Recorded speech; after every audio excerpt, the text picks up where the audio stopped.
Talk romance? Well, I can't promise I won't squeeze you out of the room. What is up, everyone?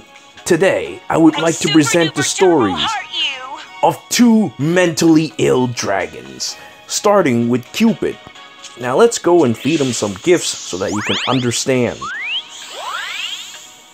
All my love to you, and only you. This gift is full of my love, and now it's yours. And now it's yours. I also like getting dragons to level 25 because that 10 Talon Claw is absolutely really important. All my love to you, and only you. And only Here's me. a little token in exchange for your See, love. this is what I got when I summoned that heart the other day. This brain damaged dragon. Now let's go and swap to another one, which is just about as bad. What? Oh, here it comes, here it comes.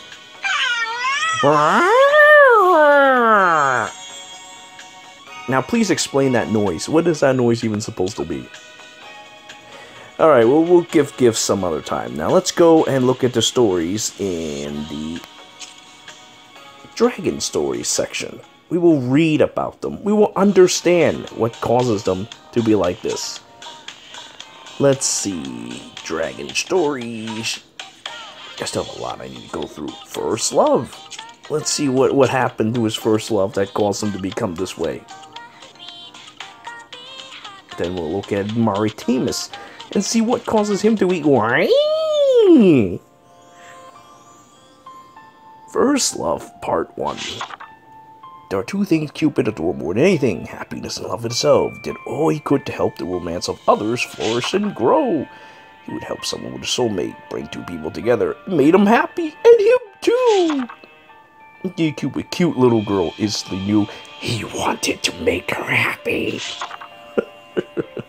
Shown as she told him her dreams for the future, she has never been in love. I want to grow up to be a fine lady, fall in love with an amazing man who will turn my love and live in contentment forever. Oh wow, said a smiley Cupid. That's how she got a really happy life. And he promised to her that when the day came, you can help me dream come true. After several long years, the girl finally arrived. During that time, he grown a beautiful, fair-minded woman. Despite being a commoner, she was so popular, even the richest noble were asking for her hand. So who would such a popular young lady choose to be her partner? And chose an unassuming young gardener. That young man was the one for her. But Cupid was less than impressed. Ooh, what is wrong with him? Romance was enough to fill him with excitement, but this one did not, and he had no idea why this was the case. Sure, there was someone more fitting for you, told the girl. Some gardener can't possibly make you happy, not like... Cupid caught himself before he could speak. He was stunned by realization of what he was about to say. Not like me? Oh my god, that'd be terrible. Cupid is out of control. Let us see what he was about to say. For certain.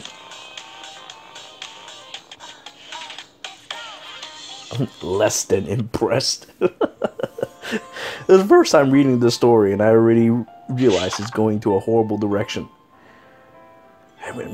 Falling in love for the first time. Object was a gardener, which left Cupid feeling rather gloomy. He tried to change her mind. Oh, you know the girl. No, not like... Stopped short, for he knew he was about to nominate himself in place of the gardener, and the thought filled his heart with despair. Nominate himself?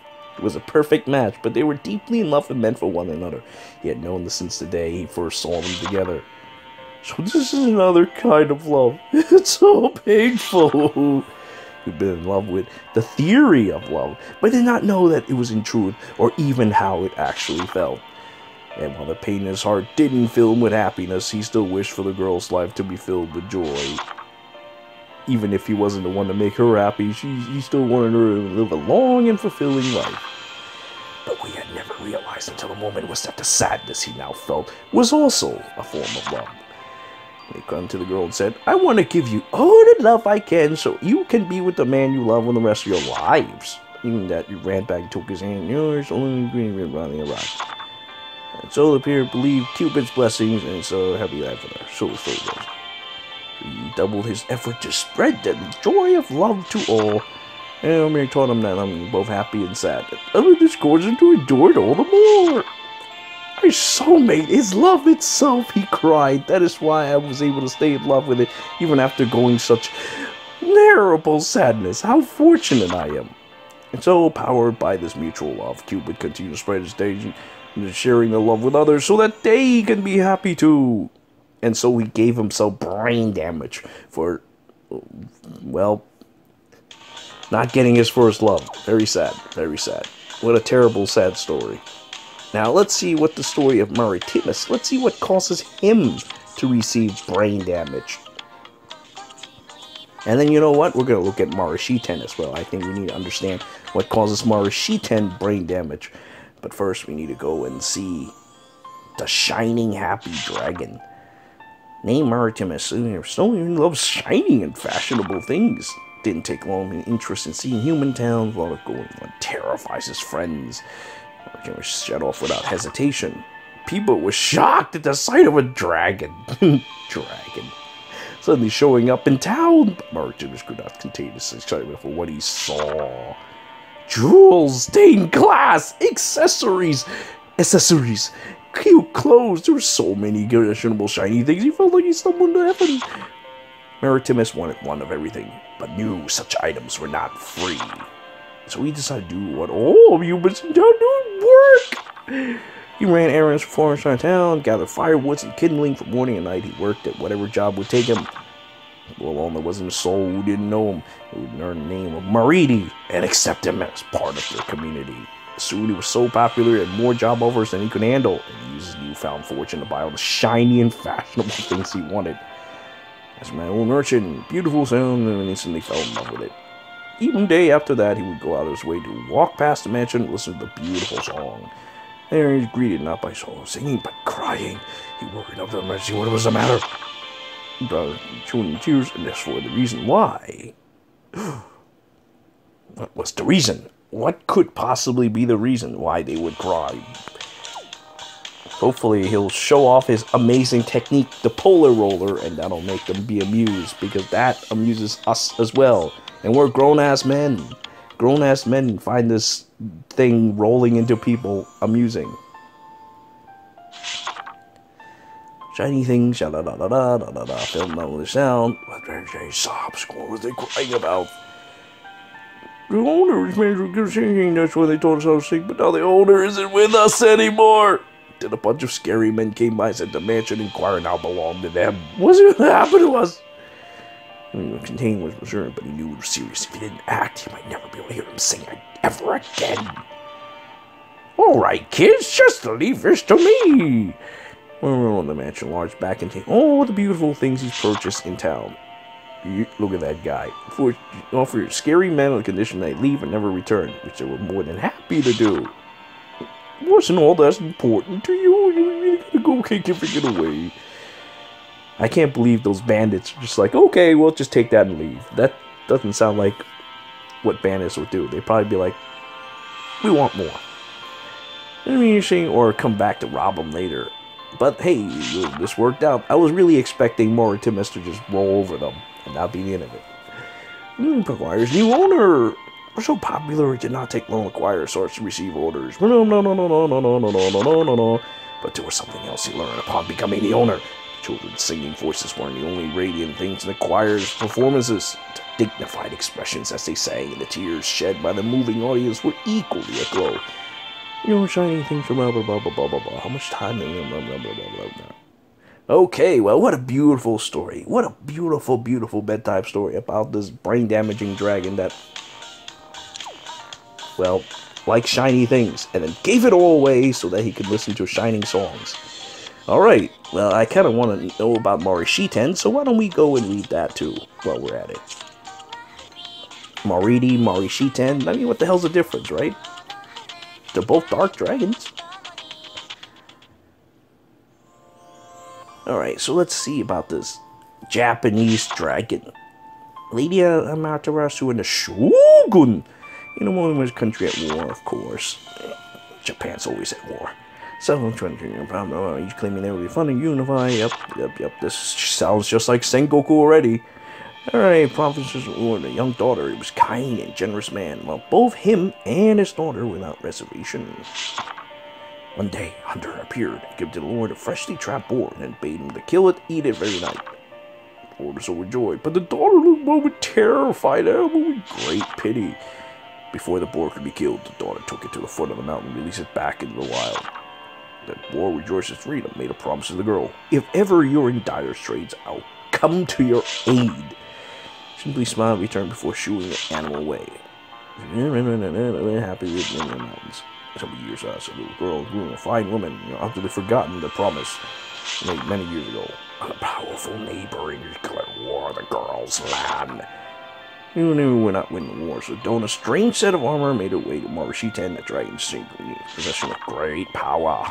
Mighty Marushiten, cried the girl, save our land, I beg of you. Just smile before replying, I'll help you, but only if you defeat me in combat, and if you lose, your life is forfeit. What a thing to say. What a thing to say. Hopefully the boy will come and plead mercy. And then Marushina will be like, okay, alright, well, you saved my buddy, so I'll help you out. But at the cost of half your life points. Ha ha ha ha ha ha. Let's see if that is actually the case. So the same attack the board is presented with life or death challenge. If you defeat me, don't think too long about this now. It's the best deal you're gonna get. Was it a loss? Clad armor and swung a sword, but like much less battle with a dragon. Or she knew it was the only chance, so she steeled the resolve and accepted the dragon's challenge.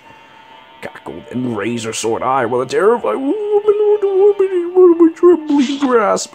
The sharp clang of metal rang out. They actually fought. Her sword went sailing through the air.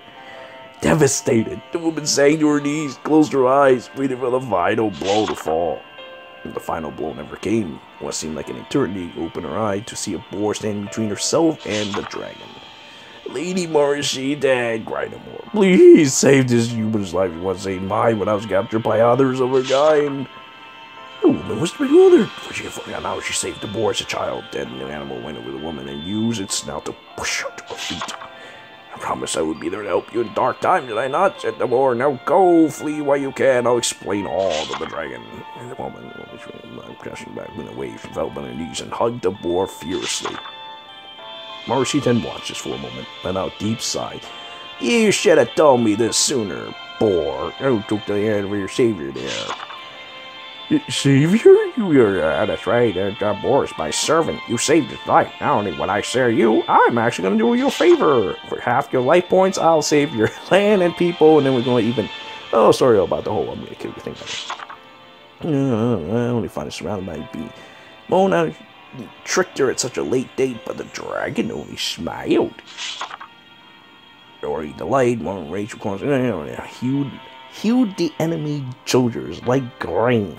Before they went out, not a single one was left standing.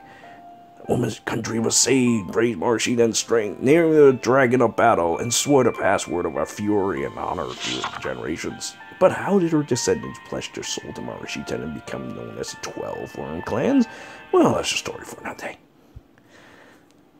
Well, I wonder if collecting more of these in the future would tell me more about these 12 Worm Clans. Alright, why don't we give some gifts to this wonderful brain-damaging dragon, then listen to the words that she say.